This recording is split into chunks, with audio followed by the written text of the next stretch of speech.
देशाच्या सर्वोच्च सभागृह लोकसभेचे अध्यक्ष राहिलेले, महाराष्ट्रामध्ये 95 ते 99 4.5 वर्ष महाराष्ट्राचे मुख्यमंत्री राहिलेले आणि सगळ्यात महत्त्वाचा परिचय कोहिनूर टेक्निकल इन्स्टिट्यूटच्या माध्यमातून आज जो आग्रह माननीय पंतप्रधान महोदयांचा, मोदीजींचा स्किल डेव्हलपमेंटचा आहे, त्या स्किल डेव्हलपमेंटचा आग्रह कोहिनूर टेक्निकल इन्स्टिट्यूटच्या माध्यमातून त्या काळात म्हणजे 50 वर्षापूर्वी धरलेले, त्यातून अनेकांना टर्नर, फिटर, वायरमन करून नोकरीला लावणारे सर्वांचे अजातशत्रू म्हणजे मनोहर जोशींची पंगा आहे, वाकडा आहे, जमत नाही असं माणूसच असू शकणार नाही असे अजातशत्रू स्वर्गीय मनोहर पंत जोशी यांचं आज पहाटे 3ला निधन झालं आहे।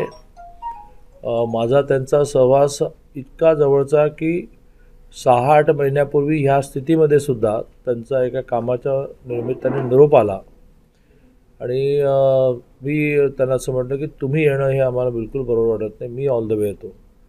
अशी 6-8 महिन्यापूर्वीची गोष्ट मी सांगतोय, पण मला वाटते काल परवापर्यंत असेच ते लोकांच्या कामासाठी कोणाला कोणाला फोन करत राहिले असतील, कारण सारखं काम काम आणि काम असे मनोहरपंत जोशी गेले। मी व्यक्तिशः श्रद्धांजली अर्पण करतो, माझा पक्ष भारतीय जनता पार्टी म्हणून श्रद्धांजली अर्पण करतो, माझं शासन महाराष्ट्र गव्हर्नमेंट म्हणून श्रद्धांजली अर्पण करतो। परमेश्वर त्यांच्या मृतात्म्यास सद्गती देव।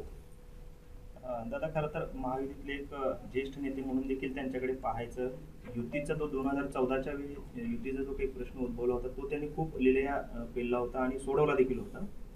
काय एकंदरीत त्यांच्या आठवणी आपल्या सहवासातल्या काही सांगा?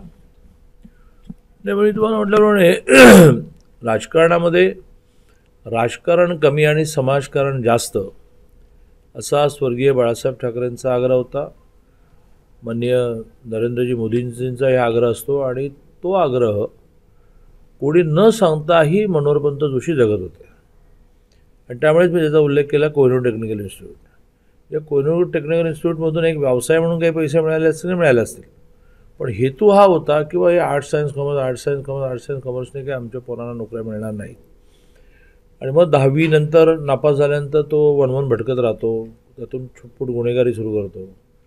तर त्याला त्याच्या हातामध्ये कौशल्य आहे, तर त्याला टर्नर करा, फिटर करा, वायरमॅन करा, घड्याळ रिपेअर करणार करा, त्या काळात मोबाईल नव्हते पण घड्याळ रिपेअर करणार करा, झेरॉक्स मशीन रिपेअर करणार करा, असं त्यांनी केलं आणि त्यामुळे राजकारण केलं। अनेक वेळेला आमदार झाले, अनेक वेळेला खासदार झाले, सर्वोच्च पदापर्यंत गेले। देशाच्या लोकसभेचं अध्यक्षपद म्हणजे सर्वोच्च पद त्यांनी भूषवलं आणि कधीही कॉन्ट्रोवर्सी नाही। मुख्यमंत्री असताना कॉन्ट्रोवर्सी नाही, लोकसभा अध्यक्ष असताना कॉन्ट्रोवर्सी नाही। प्रत्येक गोष्टीमध्ये न्याय द्यायचा, पण न्याय चौकटीत आहे की नाही बघून घ्यायचं आणि त्यामुळे अतिशय कधी धावपळ नाही, गडबड नाही, शांतपणे माणसाला रिसीव्ह करायचं, असाच आमचा नेहमीचा अनुभव राहिला आहे। खरं तर शिवसैनिकांकडून त्यांची गाडी देखील फोडण्यात आली होती आणि व्यासपीठावरून देखील त्यांना पाय होता, म्हणजे उद्धव ठाकरेंच्या समोरून जावं लागलं होतं। संघटनेसाठी आयुष्य वाहिलेल्या माणसाला अशा पद्धतीचे अडचणी किंवा अशा पद्धतीचे अवहेलना झेलावी लागली, या संदर्भात कधी त्यांनी असं काही भाष्य केलं का किंवा काही बोलले का? त्यांचा स्वभावच नव्हता, म्हणजे कधीही त्यांनी त्या विषयावर जाहीर भाष्य ते केलं नाही, पण खाजगीमध्ये सुद्धा कधीही त्यांनी त्याच्याबद्दल अस्वस्थता व्यक्त केली नाही। ते खूप क्षमाशील होते, त्यांनी ह्याच भूमिकेतून त्या घटनांकडे पाहिलं असेल की बा ठीक आहे, त्याला त्याच्या मनातल्या प्रतिक्रिया व्यक्त करायला हे माध्यम मिळालं असेल, पण ह्याच्यावर ॲक्शन घ्या आणि तुला बघून घेतो असला विषय कधीच नव्हता। एबीपी माझा, उघडा डोळे बघा नीट।